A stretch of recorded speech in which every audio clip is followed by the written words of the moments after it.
पेक्षा बघा तुम्ही कुणी सुद्धा विचार इथले डायबिटीजचे लोक यांच्यामध्ये फक्त डायबिटीजची गोळी घेतली जाते. बीपीचे पेशंट रक्त पातळ व्हायची बीपीचीच गोळी घेतली जाते.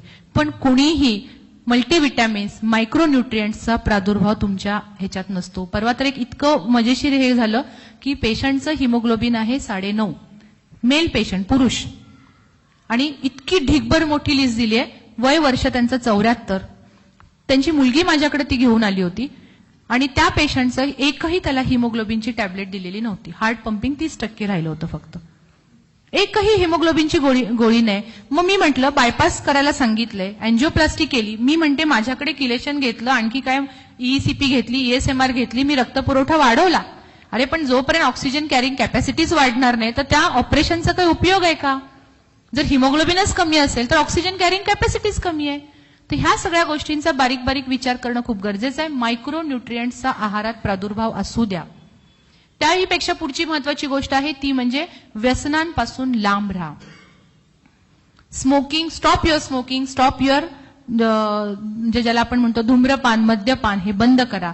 आणि त्याही पेक्षा अतिशय महत्वाची गोष्ट आहे ती म्हणजे मानसिक ताणतणावाचं व्यवस्थापन करणं. ही एक कला आहे, आर्ट आहे आणि ही कला ही शिकून घ्या. मानसिक ताणतणावाचं व्यवस्थापन करण्यासाठी मी 3-4 गोष्टी सांगते.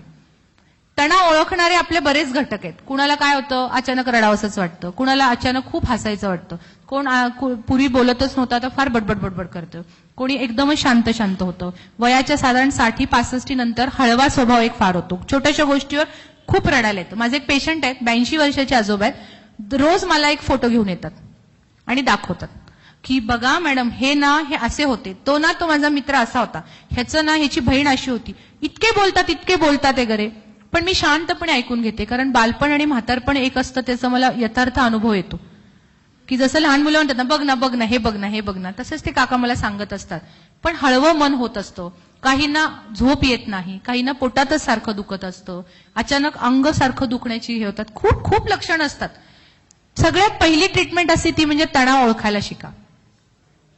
बरेच जण डिनायन करतात, हे मला काही नाही, मी मॅनेज करू शकतो, हे मला काहीच होऊ शकत नाही, मी असंच हे करतो. पण आतमध्ये कुठतरी डीप डीप डीप त्यांच्यामध्ये एक विचारसरणी सुरू असते. पहिला तणाव ओळखायला शिका. पहिलं try to face that problem. Maximum try to face that problem. पहिलं ओळखा, नंतर फेस करा आणि नंतर ओळखा काही उपयोग होत नाही, neglect that problem. Neglect that problem. आपल्यापेक्षा जगाच्या जीवापेक्षा जगात काहीही श्रेष्ठ नाहीये. Neglect that problem. लहानपणी वडील म्हणायचे Wien wealth has gone something has gone, Wien health has gone something more has gone, but Wien character has gone everything has gone. कदाचित मुली होतो आम्ही घरी, एकत्र कुटुंब, 13-14 मुली आम्ही एकत्र राहत होतो. कदाचित त्यांना असं वाटत असेल माझ्या मुलीने इकडे तिकडे वाईट पाऊल टाकू नये. एक वडील म्हणून कुठल्याही वडिलांची ही अपेक्षा असणं. आणि वडील सांगत होते, आज जेव्हा मी जाते माहेरी आणि कधी बाबांच्या समोर, बाबा you was wrong that time, ते म्हणतात कसं काय, how, Wien wealth has gone something has gone. परत पैसे गेले, कष्टाने कमवू शकतो. वेन कॅरेक्टर हॅज गॉन, ठीक है बाबा, आजकल कैरेक्टर लोग ही तो सेलिब्रिटी बन के सब जगह घूम रहे, उसमें क्या बड़ी बात है. But Wien health has gone everything has gone. कारण त्या वेलचा, त्या नेम फेमचा, त्या सगळ्याचा उपभोग तेव्हाच होणार आहे जेव्हा तुमची हेल्थ तुमच्या हातात असणार आहे. खूप सुंदर जग देवाने दिलेलं आहे, पण ते जगायचं कसं ही एक कला आहे. आणि त्याच्यासाठी मी पतंजलीचे जे अष्टांग योग आहेत त्यातलं यम आणि नियमांच्या बाबतीत मी फार आग्रही राहते. माहित आहेत ना यम? कुठला यम माहितीये? रेड्यावर बसून येतो, शिंगवाला असतो, बरोबर ना?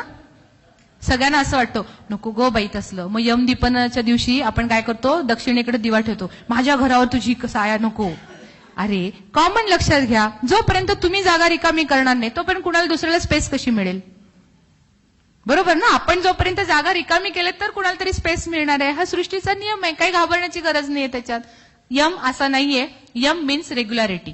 नंबर 1 अहिंसा, कायिक वाचिक मानसिक. मनातही आणू नका कुणाला तोडतो मारतो, मारायला पण जाऊ नका आणि बोलू पण नका, तुला ठेवतच नाही, तुझं वाटच लावतो, नका म्हणू. ताण येतो शरीरावर, खूप ताण येतो मानसिक. दुसरं सत्य, नेहमी खरं बोला. खोटं बोलायला खूप ताण द्यावा लागतो. मला बऱ्यापैकी सगळेजण म्हणतात की मॅडम तुम्ही नेहमी फ्रेशच दिसता. मी ज्या मेडिकल कॉलेजमध्ये प्रोफेसर म्हणून काम करते तिथे काही जण मला असे टोमण्याने बोलतात, ज्योत्स्ना पाटील मॅडम काय बाई 5 बोटं तुपात आहे, तिला काय टेन्शन आहे, निवांत फिरते, सासू आपलं सगळं घर बघते, तिचं सगळं तिच्या ह्याच्यात असतं. अरे पण त्या सासूला मैत्रिणीसारखं सांभाळायला मलाही काही एफर्ट्स घ्यायला लागलेत. ते तुपात बोटं यायला, ते तूप लोण्यापासून काढायला मलाही काही एफर्ट्स घ्यायला लागलेत. मॅडम तुमचा चेहरा कायम कसा फ्रेश असतो, तुम्हाला काही टेन्शन नसतं का? असं काही नाहीये. सगळ्यांना टेन्शन प्रत्येकाच्या परीने वेगवेगळं असतं. आता तुमच्या समोर येताना मी जो एक पेशंट मॅनेज करून आले, काय दिव्य केले ते माझं मला माहिती, पण तो स्ट्रेस तिथल्या तिथे ठेवायचा. I just solve that problem, try to solve. मी भयंकर प्रयत्न केले, नाही काही होते, हा पेशंट मला आउट काढायचा, बस बाकी दुसरं काही मला माहिती नाही. सो सत्य खरं बोलताना कधीही ताण द्यावा लागत नाही, मग तुमचा चेहरा कायम फ्रेश दिसत असतो, छान वाटतं. दुसरं, अस्तेय, लोभ करू नका. दुसऱ्याचं माझ्याकडे यावं त्याच्यासाठी बिलकुल प्रयत्न करू नका. माझं आहे, माझ्यामध्ये मी खुश आहे. अपरिग्रह, वाजवीपेक्षा जास्त संचय करू नका. का? माझ्या 3 पिढ्या बसून खातील एवढं कमवणार आहे. अरे मी डॉक्टर ज्योत्स्ना पाटील, माझा मुलगा हर्षवर्धन ज्योत्स्ना पाटील, तो आत्ता त्याचं नाव लावताना हर्षवर्धन जे पाटील लावतो. मी हयात आहे, अजून तरुण आहे, तोपर्यंत इनिशियल स्टेजमध्ये गेली, मी एका शब्दावर आली. आणि आपण काय विचार करतोय, माझ्या 3 पिढ्या बसून खातील, माझा नातू काय करणार आहे, त्याला काय माहितीये तिची आजी काय होती, तो म्हणेल हा ती चांगली डॉक्टर होती, पप्पा म्हणत होते ती चांगली डॉक्टर होती, एवढंच त्याला माहिती. तिने काय जंग पछाडले ते त्यांना काय माहित असणार आहे. आणि आपण काय म्हणतो, 3 पिढ्यांपर्यंत सगळं माझं नाव काढलं पाहिजे. असे कशाचं नाव आहे आणि काय आहे. संचय करतो, भीती वाटते, मग माझा बँक बॅलन्स गेला तर. मोदींनी सगळ्यांना केवढं टेन्शनमध्ये टाकलं, इकडे पळलो तिकडे पळालो, सगळे पळा पळत होते, बरोबर ना. आणि त्या दिवशी रिअलाइज झालं बऱ्याच जणांना, पैसा सर्वस्व नाही, बरोबर ना. काही नव्हतं तेव्हा सुद्धा आपण छान भाजी पोळी मस्त खाल्लीये. 2000ची नोट आपल्याला बँकेत मिळाली तरी आपण मस्त एन्जॉय केलं, असं काही नाहीये. नावाला नुसतं या सगळ्या गोष्टी की माझा बँक बॅलन्स इतका आहे, भीती वाटते तो बँक बॅलन्स गेला तर. आता मी जर हे मंगळसूत्र घालून जर तुळशीबागेत गेली तर मी आधी 8 टाकणार, इथं पिन लावणार, अशी करून मी एन्जॉय करू शकेन का हो शॉपिंग माझं? नाही ना. अपरिग्रह, वाजवीपेक्षा जास्त संचय करू नका. आणि सगळ्यात शेवटचं आहे ते म्हणजे ब्रह्मचर्य. इथं कामवासना आणि याचा काही संबंध नाही. ब्रह्मासारखं आचरण, सात्विक आचरण ठेवा, मानसिक ताण खूप कमी होतो. आहारात, विचारात तुमची सात्विकता पाहिजे. नियम सगळ्यांना माहिती असतील, इथे कोण आहे का योगाचं स्नातक, नियम वगैरे माहिती असतील तर? सगळेच आहेत. नियमांच्या बाबतीत पुन्हा सांगते, शौच, संतोष, तप, स्वाध्याय, ईश्वर प्रणिधान. शौच, शरीराला रोज आजचं काय डो साबण वापरायचा, थंडी आली, परत मग मेडिमिक्स वापरायचा, ह्याचा वास चांगला येतो. अरे मन फेअर अँड लवली होण्यासाठी सुद्धा आपले प्रयत्न पाहिजेत. नुसती शारीरिक स्वच्छता नाही तर शारीरिक आणि मानसिक स्वच्छता जेवढी ठेवाल तेवढं आपलं हे रिलॅक्स जातं. लाईफ तुम्ही टेन्शन फ्री राहता. आंघोळ केल्यानंतर बरं वाटतं का नाही? हलकं वाटत असतं. का आपण करतो? तसंच मन हलकं होण्यासाठी सुद्धा काही प्रयत्न हे केलेच पाहिजेत. दुसरी महत्वाची गोष्ट असते ती म्हणजे संतोष. हॅपी मॅन बघितलंय? फेंगशुईचा ॲटम तो घरात ठेवला तर घरात खूप चांगलं होतं. माझी बेडरूम ही आग्नेय कोपऱ्यात होती. किती मैत्रिणींनी सल्ले दे, अगो आग्नेय कोपऱ्यात कशाला बेडरूम बांधलीयस, ती कसं म्हणजे किती भांडणं होतील. नवरा बायकोंची भांडणी होतच असतात छोटी मोठी. ते आपल्यावर आहे किती केवढं ताणायचं आणि काय नाही करायचं ते. आणि मग मी आता माझं घर बांधून 10 वर्ष जेव्हा झाली तेव्हा मी आता नवऱ्याला म्हणते आपण जास्त नाही ना रे भांडलो, अगदी थोडंच भांडलो. म्हणजे चुकीचा कन्सेप्ट आहे, काही तसं नाहीये, काही नाहीये. अंडरस्टँडिंग कॅपॅसिटी खूप महत्वाची असते. सो मौज में रहो. कुठल्याही फेंगशुईचे ॲटम आणि ह्याच्याशी गरज नाहीये. परमेश्वराने पण आपल्याला सांगितलं हसत खेळत राहा.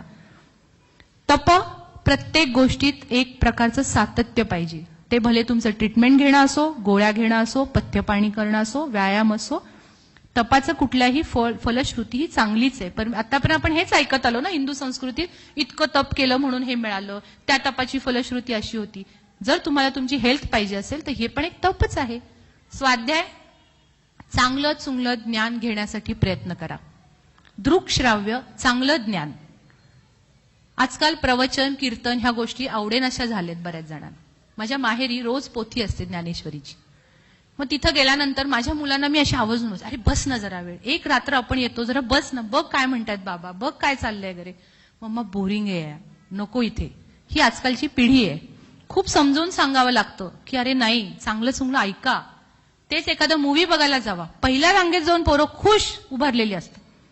पिढीतला बदल होत निघालाय. हळूहळू सांगून सांगून मला तेवढा कॉन्फिडन्स आहे की मी बदलू शकेन.